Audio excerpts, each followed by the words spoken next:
Bonjour et bienvenue sur BitCongo. Aujourd'hui, nous allons parler de ce sujet qui est assez intéressant. Donc, les lexiques crypto-monnaies. Donc, tout savoir sur les vocabulaires employés par les traders. Donc, dans cette vidéo, nous allons parler de tout ce qu'il y a comme vocabulaire dans le monde de la crypto-monnaie. Alors, je vous expliquerai pourquoi. Parce que dans chaque domaine de la vie, il y a un jargon, donc il y a un lexique, il y a un ensemble de mots qu'on utilise dans ces mondes-là. Alors, si vous voulez connaître ces mondes-là, ces métiers-là ou bien ces business-là, vous devez d'abord savoir le vocabulaire qu'on utilise, ce que ça signifie. Parce que vous risquez d'être à côté de quelqu'un qui vous parle de ça et vous ne comprenez rien. Et ce lexique va m'aider. Si vous suivez cette vidéo, vous serez en mesure de comprendre. À chaque fois que je ferai des vidéos, je vais utiliser des mots un peu clés ou des mots difficiles pour certains. Mais pour ceux qui vont regarder cette vidéo et qui vont comprendre et qui vont assimiler ces mots, ça va faciliter les choses. Donc, je pourrais faire des vidéos avec des termes dans le monde des crypto-monnaies, vous serez capable de comprendre. Et j'essaierai de renvoyer tout le monde sur cette vidéo afin que les gens comprennent, afin que vous puissiez comprendre ces vocabulaires. Alors, je vais les expliquer un peu plus clairement. J'ai essayé de voir sur YouTube, j'ai vu qu'il y a certaines chaînes qui expliquent mais pas clairement. Moi, je vais expliquer avec des exemples concrets afin que nous puissions être vraiment dans le bain. Alors, la vidéo sera divisée en plusieurs parties. Je pense 2 ou 3 parties. Alors, ça, c'est la première partie de la vidéo. Alors, pourquoi j'ai mis plusieurs parties? Parce qu'il y a beaucoup de lexiques. Donc, il y a de A à Z. Alors, là, j'ai coupé de A à L. Dans cette première partie, nous allons prendre les lexiques de crypto-monnaies, donc du monde des crypto-monnaies, de A à L. Donc là, un peu de feu d'artifice. Alors, c'est parti. Le premier mot que nous avons là, c'est airdrop. Alors, un airdrop est une distribution gratuite des petites quantités d'une nouvelle crypto-monnaie envoyée à différents utilisateurs de la communauté blockchain. Alors, un exemple concret, je vais vous montrer juste sur mon Twitter. Il y a un échangeur qui faisait un airdrop. Alors, on va sur Twitter. Donc, nous voilà sur Twitter et vous pouvez bien voir Bitmart Research. Ils ont fait Bitmart avec ces tokens ici, CC. Ils ont dit listing airdrop. Donc, c'est-à-dire qu'ils donnent des conditions. Ils disent, si vous suivez Bitmart Research, vous suivez OCC token ici, alors, vous rejoignez leur groupe Telegram, vous retweetez, et puis vous pouvez taguer 3 amis, et puis vous cliquez sur ce lien, je crois, et puis après, il y a une distribution de 3 millions de tokens CC à 2000 gagnants en quelque sorte. Je ne sais pas, les tokens CC, ça vaut combien, je ne sais pas. Mais bon, ils ont mis une date limite. Hein, ils ont mis aussi la date de début et la date de fin. Donc, il faut que je traduise ça en français, donc il y a ça. Bitmart, voilà, il annonce un airdrop, comme j'ai dit. Donc, suivre le 2, joindre, tout, remplir un formulaire.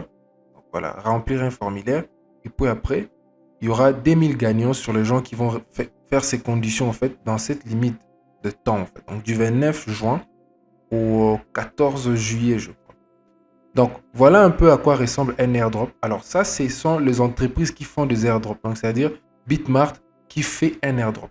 Mais, plutôt, Bitmart fait un airdrop en collaboration avec les tokens CC. Les tokens CC que vous pouvez voir là. Donc, les tokens CC. Donc, c'est un peu ça, un airdrop. Souvent, la communauté crypto, les gens qui gagnent beaucoup d'argent en crypto, les entreprises, tout ça, ils ont l'habitude de distribuer leurs profits gratuitement aux gens de la communauté. Voilà pourquoi vous avez vu un airdrop, on parle de distribution gratuite des tokens aux gens de la communauté. Alors, dans l'avenir, on essaiera de voir un peu plus profondément ça, mais pour l'instant, c'est ça un airdrop. Donc, voilà à quoi ressemble un airdrop. Alors, les autres airdrops aussi, c'est pas comme ça où il y a des entreprises qui font de publicité, mais ce sont des airdrops où un token va être lancé. Donc, les gens veulent lancer une nouvelle crypto-monnaie. Alors, ils ont l'habitude d'offrir les gens. Hein, ils ont l'habitude d'offrir une certaine quantité. Donc, c'est toujours noté. Donc, voilà, c'est à ça un peu que ressemble un airdrop. Alors, c'est parti pour le deuxième mot. On a all in. Donc, en anglais, c'est comme si on disait tout dedans, quoi. Alors, investir la totalité de son capital sur un seul actif, technique fortement déconseillée pour les débutants. Donc, all in, ça veut dire que si tu as $100 de capital, c'est pas conseillé de prendre tous les $100 d'acheter une crypto-monnaie. Donc, c'est déconseillé pour les débutants. Peut-être que tu ne sais pas encore analyser un projet et tu ne connais pas encore le détail. Donc, tu ne peux pas tout miser, en fait. Et je crois, je sais pas, c'est quel homme d'affaires encore qui a dit cet adage là où on ne met pas tous ses œufs dans le même panier, quoi. Donc, c'est un peu ça les all-in. Alors, altcoin, donc on dit le terme altcoin ou alternative coin est utilisé pour décrire toutes les crypto-monnaies autres que les bitcoins. Exemple, l'Ethereum, le Litecoin, Binance Coin. Donc, un altcoin, c'est une crypto-monnaie, en d'autres termes, qui a été inspirée du bitcoin. Donc, toute crypto-monnaie autre que les bitcoins, c'est ce qu'on appelle un altcoin. Donc, un alternative coin. Une crypto qui a été inventée sous l'inspiration du bitcoin. Donc, c'est ce qu'on appelle un altcoin. Donc, l'Ethereum est un altcoin, le Litecoin, tout ça. Donc, voilà. Alors, il y a aussi ce qu'on appelle le altcoin season. Donc, si vous pouvez bien comprendre c'est quoi un altcoin. Donc, un altcoin season, c'est une saison, tout simplement. Donc, sans lire là-bas. Donc, voilà. C'est une saison des altcoins. Donc, voilà pourquoi ici on dit période de tendance haussière où les altcoins superforment face au Bitcoin. Donc, où l'Ethereum, les Litecoin, les Binance Coin, ils font de grandes performances que le Bitcoin. C'est ce qu'on appelle un altcoin season. Donc, dans l'avenir, dans la chaîne, alors abonnez-vous parce que nous allons apprendre comment détecter une altcoin season. Donc, comment détecter une altcoin season pour entrer au bon moment et miser sur les alts. Alors là, nous avons analyse fondamentale. Alors, analyse fondamentale, c'est l'analyse qui est basée sur le fonctionnement global d'un projet et sur ce qu'il apporte comme avantage, inconvénient au marché. Donc, il y a des projets crypto, vous devez analyser. Et il y a deux types d'analyse, le fondamental et les techniques. Alors, le fondamental, c'est lorsque vous vous basez sur voilà, le fonctionnement global du projet. Qu'est-ce qu'ils vont apporter, les apports, les avantages et tout. Mais l'analyse technique, c'est l'analyse maintenant approfondie, effectuée pour évaluer les investissements et identifier les opportunités de trading en analysant les tendances recueillies à partir d'un graphique. Donc, l'analyse technique, en fait, l'analyse fondamentale, ça s'est fait, vous devez télécharger les white papers du projet. Donc, dans les secondes parties de notre tutoriel sur les lexiques, je vais vous montrer c'est quoi un white paper. Donc, c'est un white paper si je peux essayer d'aller déjà très loin. Donc, un white paper, c'est un papier. Quand les gens créent une crypto-monnaie, il y a un papier où ils écrivent tout. L'idée derrière les projets. Donc, ils écrivent combien ils vont miser. Ils écrivent ce que les projets apportent, en fait. Alors, l'analyse fondamentale, on analyse fondamentalement ces papiers-là. Donc, les projets en lui-même. Donc, la valeur intrinsèque du projet, quoi. L'idée, les fondateurs qui sont derrière pour être sûr et tout qu'on soit. Mais l'analyse technique, ça s'est fait en fonction d'un graphique. Ce n'est plus le white paper, mais c'est en fonction du graphique de l'actif. Alors, nous allons voir dans l'autre partie comment on voit un graphique. Donc, c'est quoi un graphique? D'ailleurs, je pense que c'est dans cette première partie. Je vais vous présenter un graphique et vous allez voir comment on fait l'analyse technique. Bon, ça, je ne vous montrerai pas encore pour les moments. Mais au moins, vous allez voir dans quel graphique on fait l'analyse technique. Donc, c'est un peu ça. Alors, on passe. Il y a ATH. ATH en anglais, c'est l'abréviation de All Time High. Donc, les prix les plus hauts jamais atteints sur une crypto-monnaie. Et ATL, c'est All Time Low. Donc, les prix les plus bas jamais atteints sur une crypto-monnaie. Donc, exemple, on va sur mon graphique TradingView. Alors, nous voilà sur les graphiques. Je vais faire l'exemple sur les graphiques de XRP. Donc, la crypto qu'on appelle XRP. Donc, coté en dollars, si je peux dire ça. Les graphiques est produit par Binance, un échangeur de crypto. Et les graphiques, une bougie représente une semaine. Donc, on vient de voir un ATH et ATL. Donc, All Time High, donc le point le plus haut début sur les cours de l'actif. Et ATL, donc le point le plus bas ne jamais franchi sous le cours de l'actif. Donc là, c'est clair. Nous voyons que ces points ici, c'est l'ATL. Donc, le prix les plus bas jamais atteint par les marchés. Donc, le plus bas des plus bas. Il n'a pas encore été touché. Donc, c'est ça qu'on appelle ATL. Alors là, au-dessus, on aperçoit l'ATH. Donc, c'est-à-dire les points les plus élevés du cours de l'actif. Donc, je pense que vous avez compris par rapport à cet exemple, c'est quoi un ATL, c'est quoi un ATH. Alors, on revient et il y a BEG, donc on peut dire BAG en français. Ça désigne la liste des crypto-monnaies qu'un trader détient dans son portefeuille. Donc, quand quelqu'un a des cryptos dans son portefeuille, on appelle ça BAG. Donc, j'ai rempli mon bag, j'achète des cryptos pour mon bag ou comme vous voulez. Alors, beer, c'est juste, c'est comme, c'est l'ours en fait en anglais, en français c'est l'ours. Donc, ça représente juste une position baissière à la vente. Donc, ces noms fait référence à la manière dont un ours combat ses adversaires. Donc, l'ours, quand il combat, il est un peu, genre, il s'accroupit comme ça. Donc, ça signifie que on chute. Donc, les termes bearish, donc bearish, désignent une crypto-monnaie présentant plusieurs signaux baissiers. Donc, on va voir à la longue c'est quoi bear market. Donc, voilà, bear market est déjà là. Bear market, c'est-à-dire un marché à tendance baissière. Un bear market surgit généralement après la période d'euphorie d'un bull run et peut durer plusieurs mois ou années. Je vais vous montrer sur TradingView le bear market. Donc, toujours sous les graphiques de XRP, comme vous pouvez le voir, on nous a dit que bear market, donc c'est une période souvent qui vient après une euphorie du marché aussi. Et là, nous pouvons très bien le voir. Ici, il y avait l'euphorie, les gens achetaient, ils achetaient, voilà, on achète. Ici encore, il y avait l'euphorie, les gens ils ont acheté. Et là, on est repassé maintenant à marché baissier, bear market. Là, on est en marché baissier pour l'instant sur le XRP. Et juste pour aller rapidement, juste pour vous donner aussi une petite idée. Donc, un marché baissier, c'est lorsqu'on fait des bas de plus en plus bas. Donc, voilà, des bas de plus en plus bas. C'est ça qu'on appelle un marché baissier.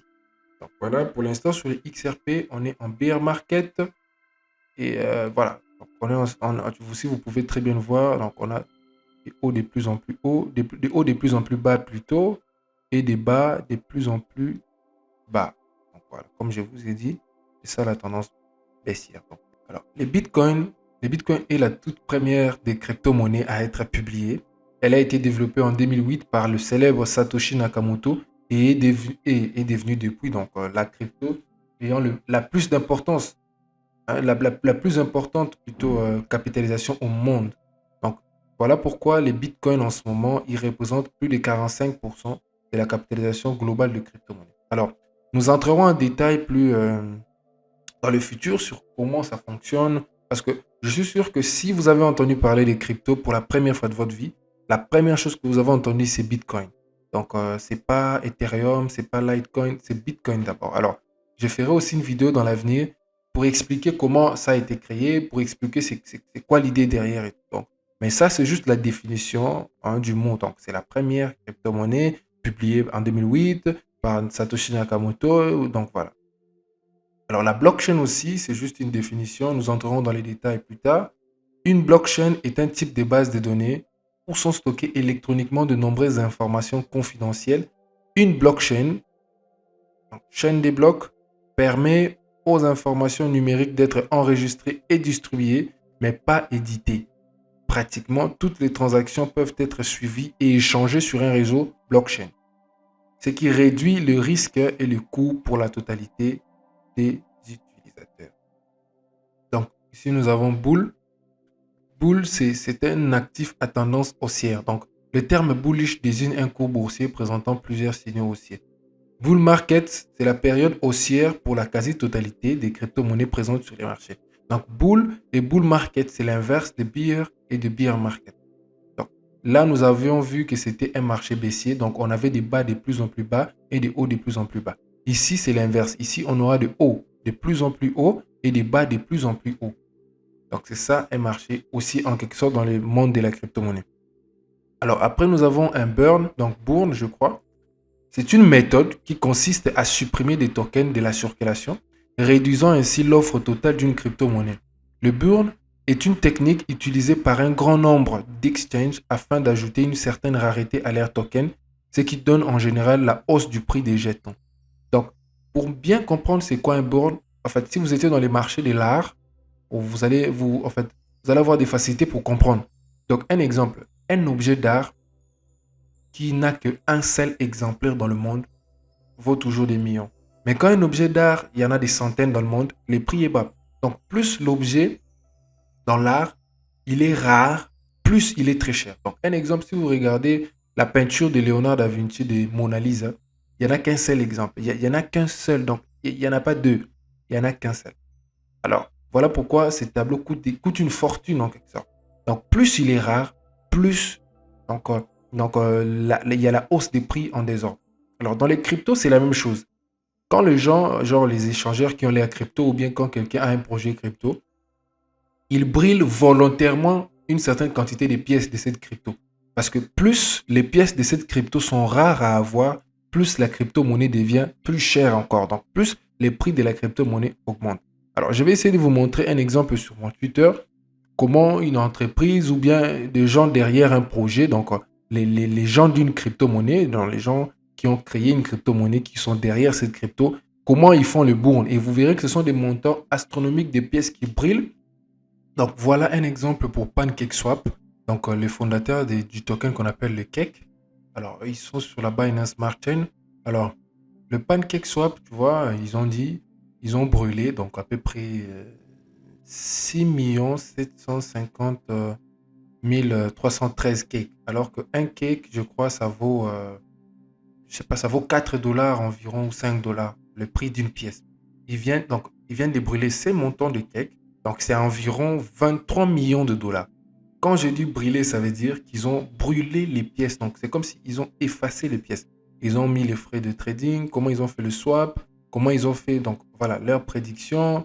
Donc, voilà, la loterie, les marchés. Dans ça, ils font comme une présentation de leur site. Mais pour nous, l'information qui nous intéresse, c'est qu'ils ont brûlé 6 millions de cakes, hein, qui valent environ 23 millions de dollars. Donc, ils ont brûlé 23 millions de dollars. Et comme ils brûlent comme ça, nous sommes en marché baissier. En fait, ils rendent leurs tokens rares. Et dans le prochain marché haussier, vous verrez que le cake va plus gagner parce qu'il y a moins de tokens, donc il y a moins de pièces de cake. Et les gens, donc c'est comme dans l'art tout simplement, comme je vous ai expliqué pendant qu'on était dans la présentation. Alors, capital, bon, ça représente juste le montant total que tu as dans ton portefeuille. Alors, la centralisation fait référence à une structure organisationnelle dans laquelle le pouvoir de décision est confié par un groupe d'individus sélectionnés.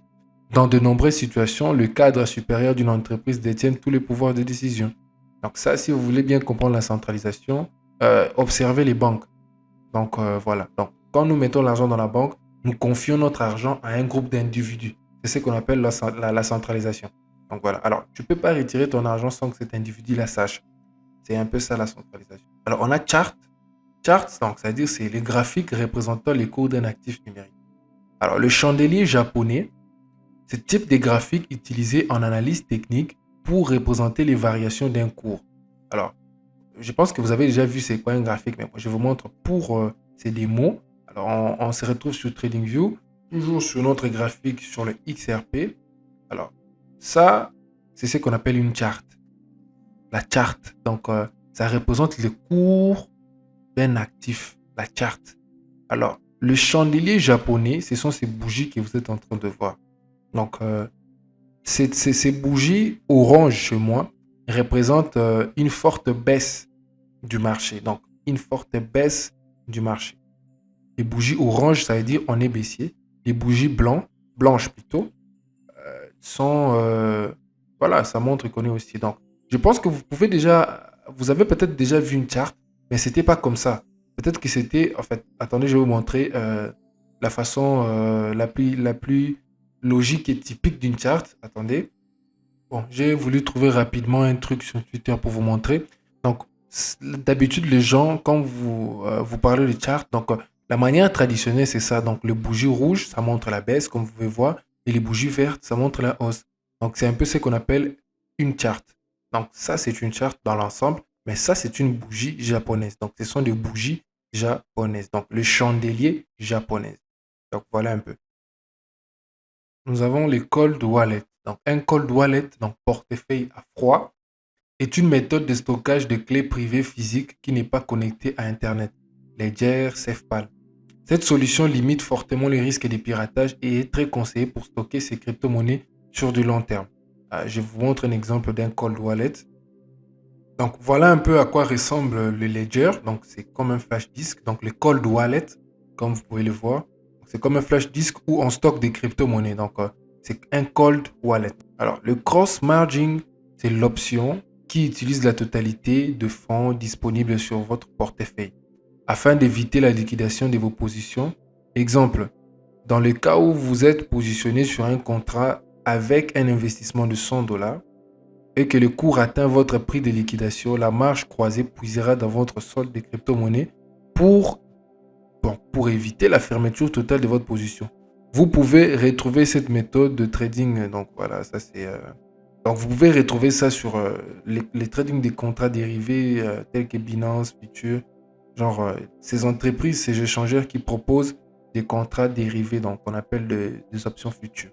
Alors, c'est quand même un peu... c'est juste une définition, prenez ça comme ça. Dans l'avenir, on verra très bien quand on parlera de certaines vidéos tutoriels, des formations, vous verrez vraiment l'importance, la pratique du cross-margin. Mais là, c'est juste la définition. Donc, prenez ça d'abord comme une définition. Crypto-monnaie, technologie décentralisée permettant aux utilisateurs d'effectuer des paiements sécurisés et de stocker leur argent sans avoir besoin de passer par un intermédiaire comme une banque ou une entité financière. Les crypto-monnaies sont basées sur une blockchain. Donc, nous avons vu la définition de la blockchain. Un réseau qui se gère de lui-même, notamment utilisé pour stocker et transmettre de nombreuses informations. Donc, c'est ça une crypto-monnaie. En définition, quoi. Donc, voilà. Alors, une DApps, c'est une application ou logiciel fonctionnant sur un système informatique décentralisé. Nous allons voir dans l'avenir. C'est juste d'abord important de connaître les mots. Et lorsque nous parlerons des vidéos où ces mots sont employés, alors vous aurez les yeux clairs pour bien voir. Alors, DAO, c'est Organisation décentralisée autonome. Donc, Decentralized Autonomous Organization. Système de gouvernance entièrement automatisé permettant le bon fonctionnement d'une blockchain.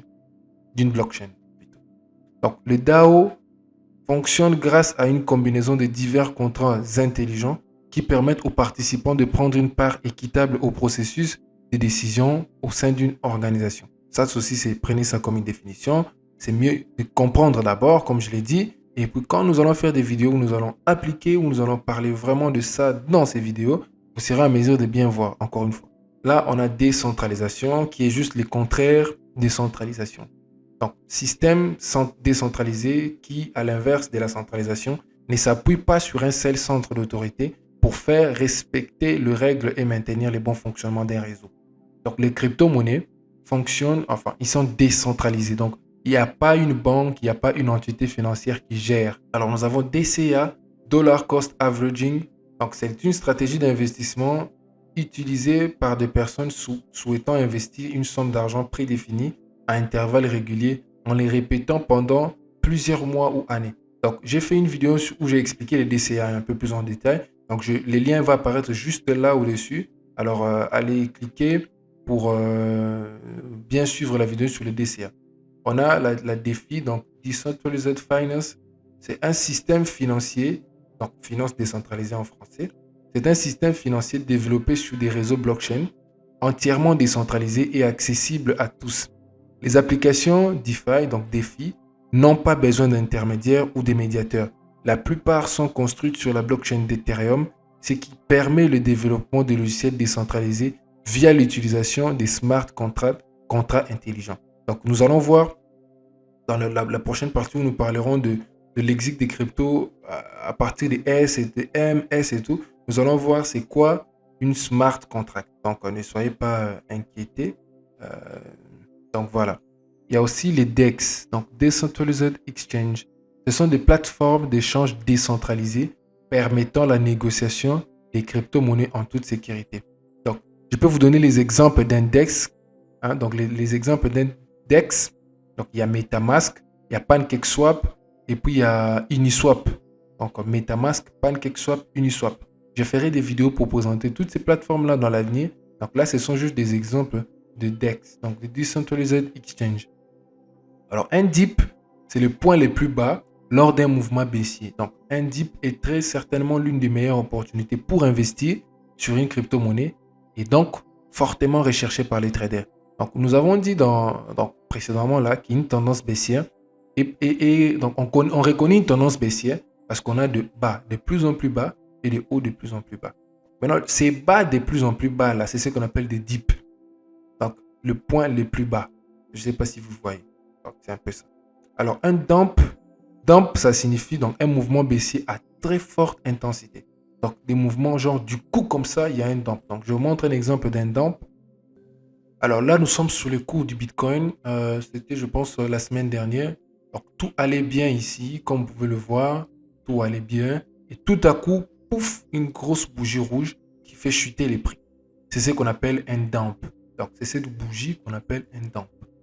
Donc mouvement baissière brusque et fort. Voilà un peu. Effet de levier, donc c'est instrument de trading qui permet d'augmenter artificiellement la taille d'un placement, une mise, donc une position, sans pour autant amplifier l'exposition au marché. Méthode formellement déconseillée pour les débutants.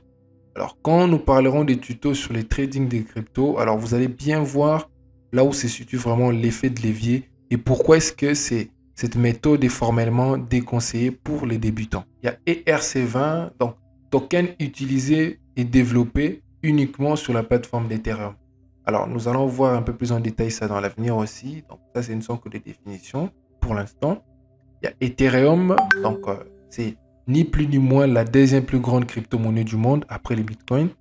Donc, Ethereum est un protocole monétaire pair à pair, donc peer-to-peer, pair à pair, distribué pour les contrats intelligents et les applications décentralisées. Donc, les applications décentralisées, ce sont les dApps qu'on avait vu là, qu'on a défini. Les contrats intelligents, ce sont les smart contracts. La définition viendra aussi prochainement. Son jeton natif est l'Ether, donc l'ETH. Il sert principalement de moyen de paiement pour les frais de transaction et des garanties pour l'emprunt d'un jeton ERC20 spécifique dans le secteur de la finance décentralisée. Donc, prenez ça comme une définition. Il y a aussi exchange, donc échangeur en français, si on peut dire ça. Plateforme d'échange des crypto-monnaies, donc Binance, FTX, Coinbase, Get.io, il y en a beaucoup d'autres. Fee, donc c'est en anglais, c'est comme on dit frais. Fee, donc frais facturés lors d'une négociation à la hausse ou à la baisse d'un actif numérique. Donc lorsque tu trades ou lorsque tu vends des crypto-monnaies, il y a un frais et ces frais-là qui est facturé, c'est ce qu'on appelle le transaction fees. Donc, transaction fee, donc les frais des transactions. Fee. Alors FOMO, c'est un mot que vous devez absolument retenir si vous voulez durer dans le monde de la crypto. En tout cas, vous ne devez pas être FOMO. Alors, je vous explique pourquoi. FOMO, c'est en anglais, c'est Fear of Missing Out. Donc, la peur de manquer une opportunité. Donc, c'est une expression désignant un investisseur qui mise sur un actif par peur de manquer une bonne affaire. Les FOMO provoquent la hausse irrationnelle d'une crypto-monnaie à court terme, généralement suivi d'une violente correction. Alors pourquoi je vais vous montrer sur mon graphique pourquoi il faut éviter des FOMO si vous voulez durer dans les crypto-monnaies. On est toujours sur les graphiques des XRP. Donc voilà, ici il y a les XRP qui a fait une jolie compression du prix ici. Il a cassé à la hausse et là il a fait un pump. Donc le pump c'est les contrées de dump. Donc dump on avait vu c'était un mouvement baissier brusque. Maintenant ça c'est les pumps, donc mouvement haussier brusque. Alors, les FOMO, c'est quoi? Il y a des gens qui n'étaient pas là quand on a fait ça, quand on a cassé, qui n'ont pas analysé. Quand ils sont arrivés devant les graphiques, ils ont vu directement cette grosse bougie, ils ont vu cette grosse bougie. Et qu'est-ce qu'ils se sont dit? Ils se sont dit non, ça va continuer à monter. Donc, par peur de manquer cette hausse, ils achètent sous l'émotion. Ils achètent ici, ici, ici, ici, ici, ici. Il y a des gens, même ici, jusqu'à là, il y a des gens qui ont acheté par émotion. Maintenant, qu'est-ce qui fait les prix? Les prix fait semblant de monter. Et puis après, il vient tuer tous ces gens qui sont ici. Donc, il vient prendre les liquidités des gens qui sont ici. Et puis après, qu'est-ce qu'on voit plus tard? On voit plus tard que les marchés sont en train maintenant de corriger toute cette hausse. Donc, si tu avais FOMO ici, donc tu avais FOMO ou les XRP ici, tu es en train de perdre ton investissement. Tu es en train de perdre ton investissement. Alors que si tu avais attendu, non, genre tu avais analysé ce triangle de compression, tu as acheté à la cassure ici. Mais tu as plus de 16% de profit. Tu as plus de 16% de profit. Mais pour les gens qui ont FOMO, donc par peur de manquer l'opportunité, par peur de rater l'opportunité, ils ont FOMO. Voilà, ils se retrouvent maintenant en négatif. Voilà pourquoi c'est vraiment très nécessaire de ne pas agir psychologiquement lorsque vous investissez. C'est pour ça que le mot FOMO est très important à maîtriser et à éviter d'ailleurs. Donc voilà un peu. Donc fiat, c'est quand même un peu connu, c'est la monnaie fiduciaire qui possède un cours légal soutenu par un gouvernement et utilisé au sein de l'économie actuelle. Donc l'euro, le dollar, le yen, voilà la livre et tout consort. Le food ici, donc food, FUD, c'est une nouvelle négative ou trompeuses pouvant impacter à la baisse les prix d'un actif numérique. Donc c'est comme je peux dire un fake news sur un projet crypto qui agit à la baisse alors que ce n'est en réalité pas vrai. L'information n'est pas vraie. Donc un flipping c'est un scénario théorique dans lequel la capitalisation de Ethereum dépasse celle du Bitcoin. Donc je vous ai dit que Ethereum c'est la deuxième plus grande crypto au monde après le Bitcoin. Donc parfois sa capitalisation, parfois ça arrive à dépasser le Bitcoin. Et lorsqu'il dépasse, c'est ce qu'on appelle un flipping. Alors, on a les founding fees, donc taux de financement auquel un trader est exposé lorsqu'il prend une position sur un contrat dérivé futur. Quand le founding est positif, les longs payent pour garder leur position ouverte et les shorts sont rémunérés. A l'inverse, lorsque le founding est négatif, les shorts payent pour garder leur position ouverte et les longs sont rémunérés. Prenez ça comme une définition, mais c'est très important à savoir dans le monde de la crypto. Je développerai des vidéos sur les founding fees, les open interest et certains petites astuces comme ça sur les cryptos. Donc voilà pourquoi il faut vraiment vous abonner pour ne pas rater tous ces contenus que je suis en train de vous préparer. Alors futur, ce sont les contrats à terme offrant de nombreux outils d'investissement qui ne sont pas disponibles sur les marchés spot. Donc le futur, c'est là où on utilise l'effet des leviers. Donc on peut trader avec un petit capital avec effet de levier. Donc les gains, c'est la mise remportée à la suite de l'investissement gagnant d'un trader. Donc, il y a les gaz. Donc, les gaz est une unité virtuelle principalement dédiée à la validation et à la confirmation des transactions sur la blockchain Ethereum. Donc quand vous faites des transactions sur la blockchain Ethereum, là-bas les fees, donc les transaction fees sont appelés les gas, donc GAS. Il fait référence à l'effort de calcul requis pour exécuter les opérations. Alors, un hack, comme vous pouvez le savoir, c'est un piratage informatique qui consiste à dérober un maximum d'informations, de données ou d'argent sous forme de monnaie électronique ou crypto-monnaie. Donc, parfois, il y a des gens qui se font hacker. Si vous ne sécurisez pas bien vos portefeuilles, il y a des gens qui se font hacker et tout consort. Alors, il y a aussi les halving. Halving, c'est un événement où les récompenses par bloc confirmés réalisées par des mineurs sont divisées par 2. Pour l'instant, les réseaux Bitcoin a pu assister à 3 halvings. Donc, c'est-à-dire le premier en novembre 2012, le second en juillet 2016 et le troisième dernier en date en mai 2020. Alors, le halving, c'est en quelque sorte... je vais vous montrer une photo du halving. Attendez. Donc, voilà, c'est un peu ça les graphiques des halving. Donc, c'est pas un graphique spécial. Bon, c'est juste, vous prenez les graphiques du Bitcoin, vous tracez des dates en fonction du halving. Donc, chaque halving a lieu, je crois, après 4 ans, je crois. Après 4 ans du précédent halving. Donc, le premier, c'était en 2012 ici. Alors, à chaque halving, c'est réputé. Donc, quand la rémunération d'un bloc de Bitcoin, donc des minages, est divisée par 2, les prix augmentent parce que les Bitcoins deviennent rares. Donc, le premier halving, on est là. Voilà la hausse qu'on a eue. On a latéralisé un peu. Au second halving, voilà la hausse qu'on a eue. Alors, les seconds halving et puis le troisième halving, bon, ça s'est déjà fait en 2020. Voilà, c'est graphique est un peu obsolète. Ça s'est déjà fait en 2020 et les prochains halvings se feront encore en 2024. Donc, chaque fois que les récompenses par bloc sont divisées par 2, chaque fois que les récompenses par bloc sont divisées par 2, les prix, donc les bitcoins deviennent rares, miner les bitcoins devient difficile. Alors, à chaque halving, il y aura, par exemple en 2024, je pense qu'il y aura encore une forte expansion du prix du bitcoin. Donc, c'est un peu ça à quoi ressemble le graphique d'un halving day. Vous pouvez aller faire des recherches sur Internet et vous verrez un graphique peut-être plus actualisé et plus propre que ça. Hardware wallet, donc portefeuille physique permettant le stockage des clés privées dans un périphérique informatique entièrement sécurisé. Donc, hardware wallet, c'est la même chose que cold wallet, donc les ledgers, les SafePal. Alors, on a aussi un Node wallet. Donc, c'est un portefeuille virtuel permettant l'envoi et le stockage des cryptoactifs en toute simplicité. À l'inverse des cold wallets, le portefeuille chaud sont connectés à un réseau Internet et sont donc plus exposés au risque de piratage informatique. Cette solution est à privilégier pour le stockage des crypto-monnaies à court et moyen terme. Donc, quand vous avez un hot wallet, donc les MetaMask,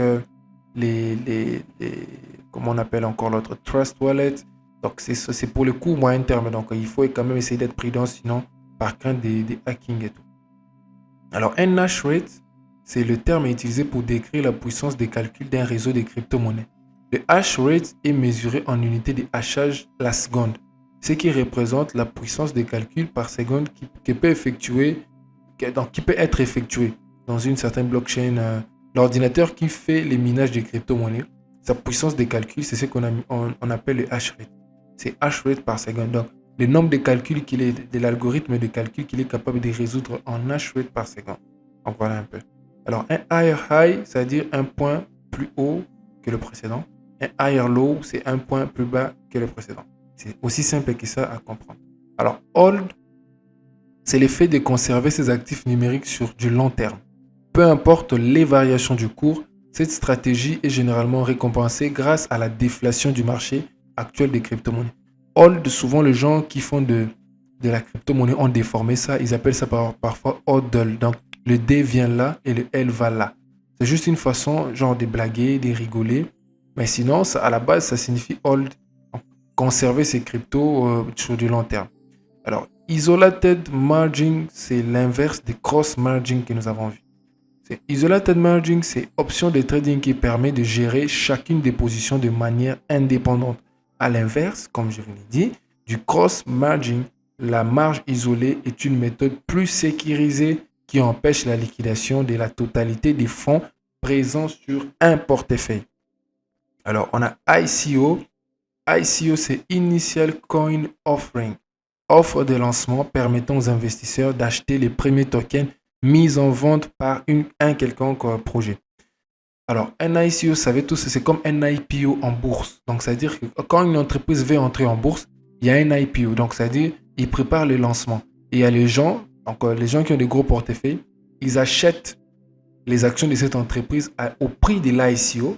Et puis, quand l'action entre en bourse, vous voyez, ça fait beaucoup de pourcents. Et puis après, ils bénéficient. Et puis après, ils s'éclipsent. Ou je ne sais pas ce qui arrive. Souvent, après chaque ICO, après chaque IPO, les prix chutent d'abord avant de continuer de monter. Donc, je vous montre maintenant. Donc, dans la bourse, on appelle ça IPO. Initial Project Offering, je crois. Je sais pas. Initial Price Offering, je crois. En crypto, on appelle ça Initial Coin Offering. Donc, je vous montre un exemple. Donc, voilà, toujours sur les XRP. Voici un exemple d'un ICO. Vous voyez la grosse bougie, c'est ce qu'on appelle un ICO. Donc, quand le token XRP est sorti, il n'est pas sorti directement à ces prix-là. Donc, il n'est pas sorti à ces prix où il est actuellement. Il est sorti à ces prix, les prix d'achat ici, sur son plus bas ici, quelque part ici. Donc, il est sorti à peu près à 0,500 le prix d'une pièce. Et les gens qui ont acheté le prix d'une pièce à l'ICO, déjà le jour où la crypto-monnaie était sortie, ils avaient bénéficié des 200%. Si tu étais là pour vendre rapidement, donc ils avaient bénéficié de 200%. Et qu'est-ce qui arrive après l'ICO, comme je vous l'ai dit, ou bien l'IPO? L'action chute toujours. Il chute toujours. Et puis, c'est après des semaines et des semaines qu'on peut reprendre un cours haussier. Donc voilà. Il y a aussi ITO. ITO, c'est Initial Token Offering.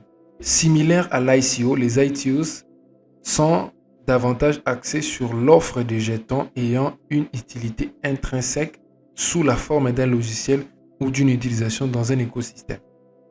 Investir, donc allouer une certaine somme d'argent sur un actif numérique ou un titre financier. KYC, c'est les mots que vous devez aussi bien connaître. Ça veut dire en anglais, c'est know your customer. Know your customer. Donc, connaître tes utilisateurs. Alors, c'est les dispositifs de sécurité permettant de vérifier les données personnelles et de l'identité des clients. Le KYC est une étape obligatoire sur la plupart des plateformes afin de lutter contre les blanchiments d'argent et le terrorisme. LCB.FT. Donc, ça veut dire, le KYC, ça veut dire si tu veux ouvrir un compte, donc un portefeuille numérique crypto, l'échangeur où tu vas aller ouvrir un portefeuille numérique, ils vont te demander les KYC. Donc, ils vont te demander d'envoyer, par exemple, la photo de ton passeport, une photo de toi pour être sûr que tu es vraiment crédible, quoi. Donc, voilà, c'est à ça que... Donc, c'est ça un KYC. Donc, Lambo, le terme Lambo, donc c'est Lamborghini. Alors, le terme Lambo est un mime. Donc, c'est une blague lancée par la communauté des gens qui font le business des cryptos. Ça fait référence à la voiture de luxe, donc les Lamborghini, que les investisseurs souhaitent symboliquement acheter dans les cas où ils deviendraient riches grâce à leur investissement. Donc, c'est une blague pour blaguer et tout. Alors, Ledger, c'est les hot wallets que je vous avais montré sur Google. Ledger, la société française, donc c'est une société française, fondée en 2014 qui propose sa propre gamme de portefeuilles physiques hardware wallet. Vous pouvez y stocker un très grand nombre de clés privées en toute sécurité. Alors, le Lightning Network, technologie de deuxième couche qui consiste à résoudre le problème des volatilité et de scalabilité du réseau Bitcoin. Le Lightning Network permet d'effectuer des transactions plus rapides, moins coûteuses et plus faciles à valider. Liquidation price, donc perte totale de la somme investie sur un actif numérique. Liquidation price, donc ça veut tout simplement dire le prix de liquidation. Donc les prix sur lesquels tu es liquidé sur un actif. Pourquoi tu es liquidé? Parce que tu as investi en effet de levier. Nous verrons ça dans l'avenir. Alors, notre dernier point, il y a liquidité, la facilité. Donc la liquidité dans les cryptos, c'est la facilité avec laquelle une crypto-monnaie peut être achetée et vendue sans avoir d'impact sur les prix global du marché. Plus un marché possède la liquidité, plus vous aurez de la simplicité à acheter et à vendre sur ces derniers. Alors, on a aussi Liquidity Pool. En DeFi, une pool de liquidité est un ensemble de jetons verrouillés et conservés dans un smart contract afin de faciliter la négociation de paires numériques sur les plateformes d'échange décentralisées DEX. Les pools de liquidités sont généralement, donc également plutôt, utilisés pour stacker et farmer des crypto-monnaies dans le but de générer des rendements quotidiens. On verra ça dans le long terme. Il y a aussi le long. Long, ça veut dire investir sur la hausse des prix d'un actif en appliquant un effet de levier. Donc, je long les marchés. Donc voilà, je long les marchés. Donc, j'achète les marchés. Genre les traders forex diront je buy. Donc, je fais buy. Donc, je fais un long. Alors, merci beaucoup. Je vous demande de vous abonner. En tout cas, fin de la première partie. Je sais que ça a été long, mais j'aimerais ne pas seulement donner les définitions de lexique. Parce que si je devais donner des définitions de lexique, cette vidéo allait maximum prendre 15 à 20 minutes. Mais je suis allé un peu plus loin comme ça pour montrer vraiment les exemples en fonction des lexiques, afin que vous puissiez vraiment comprendre les mots avec des exemples. Donc abonnez-vous, voilà, en fait c'est un peu la fin de la première partie. En fait, et merci. Je vous revois à la prochaine vidéo. Des bonnes choses à vous. Ciao.